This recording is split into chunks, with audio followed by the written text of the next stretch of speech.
2 days before Christmas in 2024, rain slicked across Portland's streets, while mist blurred the shop windows, their holiday lights blinking faintly. A single phone call shifted my world. I had just stepped into my studio loft in the Pearl District, drained from a 12-hour shift at the veterinary hospital. My scrubs carried the antiseptic smell of work, my hair still damp from drizzle. Dropping my jacket, my gaze caught on the burgundy duffel by the door, already packed. A soft plum scarf rested on top, and inside were carefully chosen gifts. Small, precise tokens of affection, including the rare olive tapenade my uncle adored. I'd tried again, one more time, to get everything right, hoping this year would finally be different. My phone buzzed. The screen lit up. Paige. I answered with a weary grin. "Hey, Paigey." Her cautious reply, "Hey, Harper. Just letting you know Leo's coming for Christmas." My breath caught. Leo, the new boyfriend who sprinkled salt in her apartment after I mentioned euthanasia cases at work, the one obsessed with energy healing. "He's super sensitive," she continued, "and the clinic stories, they're heavy for him. So, maybe skip Christmas this year, nothing personal." I stared at the string lights on my thrifted window garland, their glow suddenly flat. Nothing personal. Before I could answer, my father called. His voice was soft but edged. "Honey, we just want calm. You know how delicate Leo is. If you show up, it might get tense. To be honest, if you come, we might not answer the door." No gentle lies, just a dismissal dropped like stone. I didn't yell. I didn't cry. I didn't beg for a chair at their table. I simply looked at the wrapped gifts trembling in my hands, gifts for people who only missed me when my absence made their lives less convenient. This year, I chose silence. I opened my laptop. The payment on my parents' overdue mortgage, canceled. The quiet transfer into Paige's fund, blocked. The auto loan I co-signed for Dad, terminated. Not anger, just finality. For years, I believed. If I gave enough, stayed useful enough, carried the cookies and calmness into every room, I'd earn not only a place at their table, but a place in their hearts. I thought dependability equaled indispensability. But in the cinnamon-scented quiet of my loft, the radiator ticking softly, the truth fell around me like snow. I was never celebrated, only tolerated, until I wasn't. Outside, the rain shifted into drifting flakes. I gazed through the window and felt something startling. Relief. No more shrinking to fit. No more begging for permission to belong. This Christmas, I would not be the outsider with my face against the glass. I would not be the almost enough. They remembered me only when something broke. I used to think it was normal. Some kids got softness and spotlight, while others became furniture, steady, useful, silent. I was the oldest, the trial child. Dad's barbecue joke, the one who earned affection through usefulness. Paige, 4 years younger, was the miracle baby, the spark, the artist. When she skipped rent to start a candle shop, it was ambition. When I worked double shifts, it was overdoing it. At 16, she spray-painted stars on the garage door. They laughed and called it art. 2 days later, I chipped a plate, scolded for carelessness. When I filled out FAFSA forms, highlighted for Mom's signature, she never asked.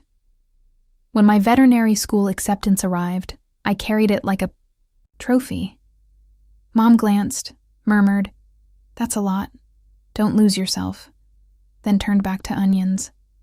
Paige dropped out of college for a crystal reading podcast. They hosted a celebratory dinner with wine and candles. A framed photo of her still hangs in their hallway. The same house that never threw me a graduation party buzzed with pride for a daughter who hadn't held a job in years. I once found my old sketchbook, sunsets and patient pause mid-recovery, tossed into the recycling under coupons and junk mail. They laughed, said they thought it was scrap paper. Maybe it was. Maybe I was. Still, I kept showing up, through school, internships, and nights in silent exam rooms. That's why I chose geriatric care. I saw myself in those forgotten pets, once cherished, now noticed only when something was wrong. At home, my role never shifted. The helper, the unseen scaffolding. Roof leaked? I paid. Paige's art dried up? I sent money. Mom's therapist stopped coming. I called, rescheduled, covered the bills. I told myself love was transactional, earned through sacrifice. They never thanked me. Didn't need to. In their world, love was gravity, assumed, unseen. But scaffolding isn't meant to bleed for the building. That night, something broke. I remembered Julian, who bought vintage lenses and couldn't afford a Thanksgiving flight. I bought his ticket. He hugged me at the gate, called me the best sister. A week later, forgotten. Another favor folded into an invisible ledger I was never meant to see. After 12-hour shifts, I would sit by the window, peppermint tea in hand, wondering what it felt like to be seen. Not as fixer, not as provider, just as Harper. But I told myself those wishes were luxuries, things for dreamers with canvases, not for me with bills. So I kept baking bread pudding, smiling when they forgot I made it, kept wiring rent, kept guiding them through tax forms while my own went untouched. Love, I thought, meant showing up until someone finally saw me. But the phone call made it clear. They wouldn't. Not because they hated me, but because I trained them not to. So I stopped. That night, I opened my banking app. $8,000 a month to keep their mortgage afloat. Canceled. Emergency savings. Locked. No more quiet rescues. Paige's car battery next winter. Her problem. At first, it felt routine. Cancel, end transfer, freeze access. Like brushing my teeth. But with each click, a stillness spread. Not numbness. Freedom. A bird realizing the cage door had been left. Ajar all along. I opened my notebook and listed it all. The flights, surgeries, bounce checks, broken cars, patched emergencies. Losses swallowed without thanks. The ink blurred, not from tears, but from finally seeing my exhaustion. I wasn't angry, just tired. The thing about invisibility, people only notice when you're gone. The mortgage would sting when the final notice came. The canceled fund would matter when pipes burst in February. Paige's freelance waves would rise and crash without me beneath them. I made no announcement. No dramatic exit. No cryptic posts. I didn't even tell Aunt Marlene, who still sends handwritten cards. I deleted the half-written Christmas email. Wishing love, the small tree glowing in the corner. I unplugged its lights. The presents I had wrapped so carefully, so thoughtfully, I slid into the hall closet. Their shiny paper suddenly looked absurd against the weight of my choice. I didn't cry. There was no room for tears. Only clarity. Love should never feel like unpaid labor. Family should not resemble a subscription riddled with hidden fees. Had spent decades trying to earn what should have been given freely, but silence is not love, and usefulness is not belonging. Across town, in a house glowing with lights and noise, they laughed without me. For the first time, I let them. I let them build their celebration on the illusion they had so carefully curated. The illusion where I was the problem, where my silence became bitterness, where my distance was recast as blame. I was the heavy one, the complicated one, the one who never fit into the sparkle of their polished holidays. For the first time, I did not show up. And in staying away, I reclaimed something I hadn't even known I had lost. Christmas morning arrived soft and gray, the Portland skyline cloaked in fog. Snow clung to rooftops like forgotten frosting. The silence outside echoed the silence within. I sat by the window, wrapped in my favorite blanket, faintly scented of rosemary and comfort. A warm mug of cinnamon apple tea rested in my hands, steam rising like memory. I didn't light the tree. I didn't press play on the carefully curated holiday playlist I used to drown out the quiet. I didn't call. I didn't text. I simply existed, quiet, whole, still. The gifts I had wrapped sat untouched in the corner, colorful and cheerful, yet suddenly naive. They seemed foreign now, as though they belonged to someone who still believed effort equaled belonging. But there was no grief that morning, no ache, no tears, only stillness. Sacred, cleansing stillness. Like the breath after a long scream, like the calm after a storm. I hadn't realized how much noise I carried until it was gone. Time itself moved differently. Noon passed like a whisper. No calls. No clatter from my parents' kitchen. No festive selfies from Paige and Leo with hashtags about joy. No surprise Venmo requests. Just silence. And I felt no urge to break it. Until evening, when the sky bruised purple and my phone buzzed once, then again, 3 times in total.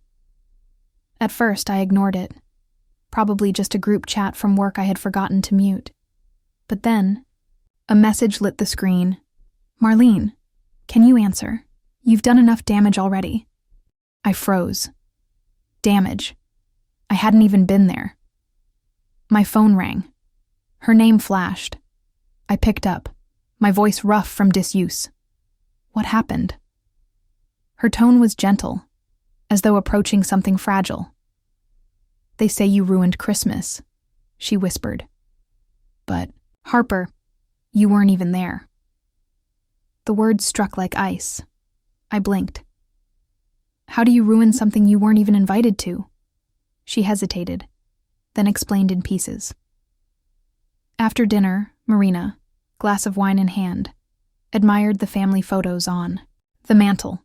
She paused at a faded, crooked snapshot from a birthday long ago.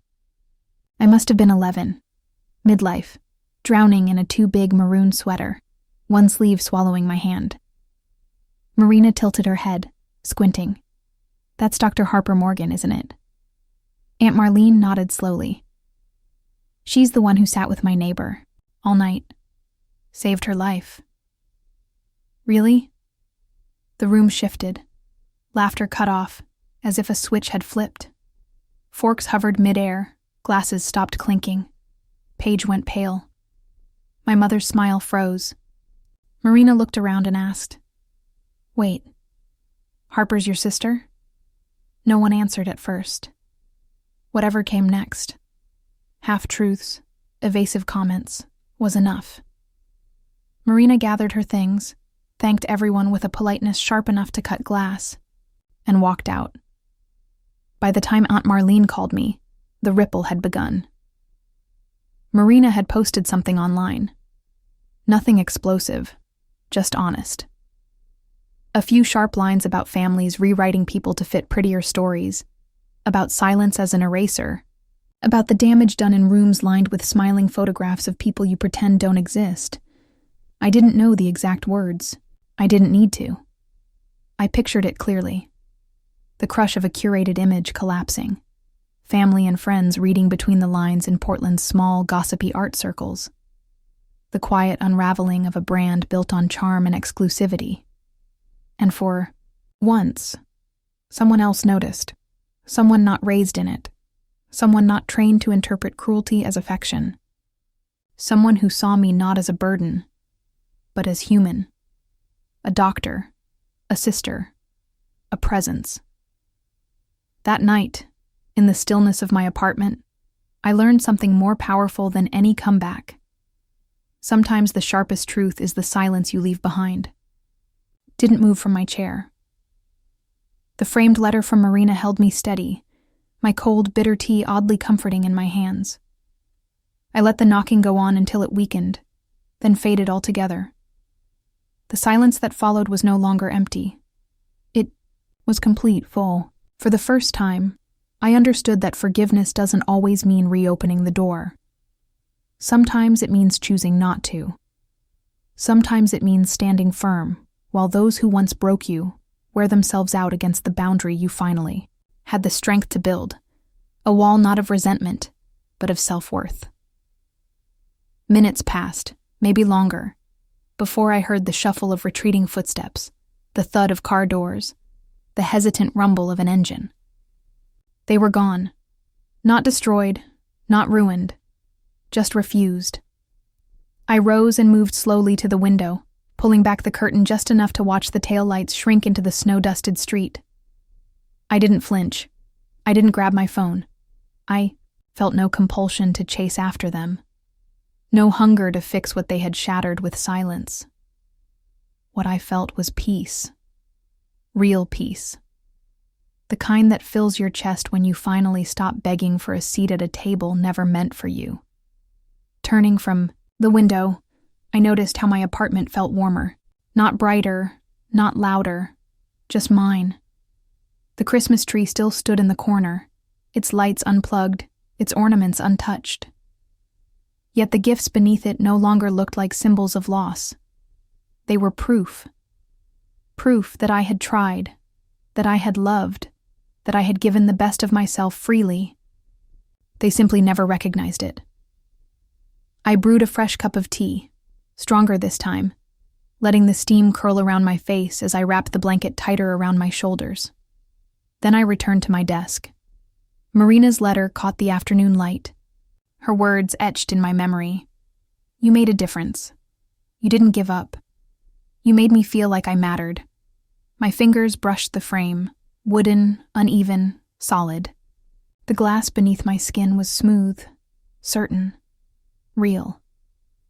A reminder that even when family refuses to see your worth, someone else will. Someone honest. Someone paying attention. I thought about all the years I had folded myself small to fit. And finally, realized I was never meant to be smaller. Not for them. Not for anyone. Closing the door wasn't cruelty. It was clarity. They hadn't come to love me. They had come to reclaim control. They wanted the quiet, compliant version of me that no longer existed. That girl was gone. In her place stood a woman who understood. Love does not demand silence. It does not require sacrifice. And it never asks you to shatter yourself to keep someone else whole. I leaned back, sipped my tea, and watched the snow fall in soft, cleansing layers. This time I realized I had saved myself. Maybe for the first time, I was free. The days that followed unfolded slowly, gently, like deep breaths after a storm. Silence no longer felt like isolation. It felt like space. Space I had never been allowed to claim. I returned to work, made rounds at the clinic, sat with patients whose families brought flowers and laughter, and with those whose rooms stayed empty, save for the steady hum of machines and my quiet presence. I listened. I stayed. I did the kind of work that mattered, not the kind that trends online or fills glossy photo albums, but the kind that holds lives together all the same. Then, one afternoon, a small package arrived.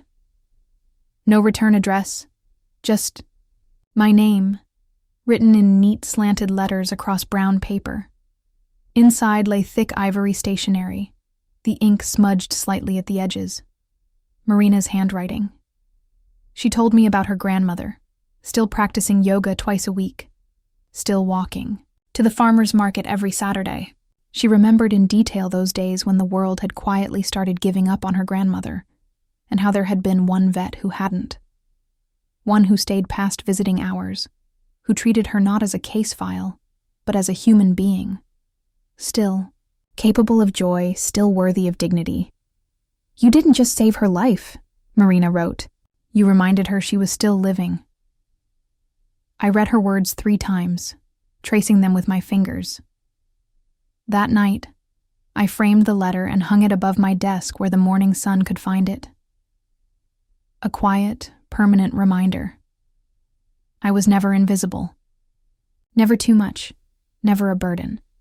I was exactly who I needed to be all along. Their refusal to see that was never mine to carry. Weeks later, another message arrived. This one was less polished, more desperate. We miss you. We never meant to hurt you. Can we start over? But buried near the end, like a shard under the skin, was the truth. Please ask Marina to take down her post. Ethan is having trouble finding work. It's affecting his future. Not an apology, not remorse, just another transaction. Another debt they assumed I would pay to preserve their comfort. I didn't respond. Some bridges aren't meant to be rebuilt. Some doors, once closed, stay closed. Not out of spite, but out of respect for yourself. That evening, as I filed notes, at my desk, sunlight poured across Marina's framed letter. I leaned back, closed my eyes, and felt whole. Not because someone finally told me I mattered, but because I had stopped asking permission to believe it. And if Harper's story resonates with you, I'd love to hear from you. Leave a comment, share what struck you, or simply say I see you. Because maybe in doing so, we remind others they are not alone. If you've ever felt overlooked, if you've ever been made to believe that love must be earned through silence or sacrifice, please hear this. You are allowed to take up space. You are allowed to say no. You are allowed to build a life that excludes those who only show up when it benefits them. Let's choose peace over performance. Together. If you followed my story this far, thank you for listening to the quiet battles, the silent strength, and the hard-won freedom. Sharing this isn't easy. But maybe, in telling it, I remind both you and myself that we never need to shrink to fit someone else's definition of love or belonging. You are worthy, simply because you exist. You don't have to earn your place at the table by being perfect, silent, or endlessly giving. Boundaries are not selfish, they are vital. Saying no can be an act of love, for yourself. When you begin to value yourself this way, you stop carrying the weight of other people's expectations. You begin living a life that belongs only to you. So stand tall in your truth, choose peace, and remember, you are not alone.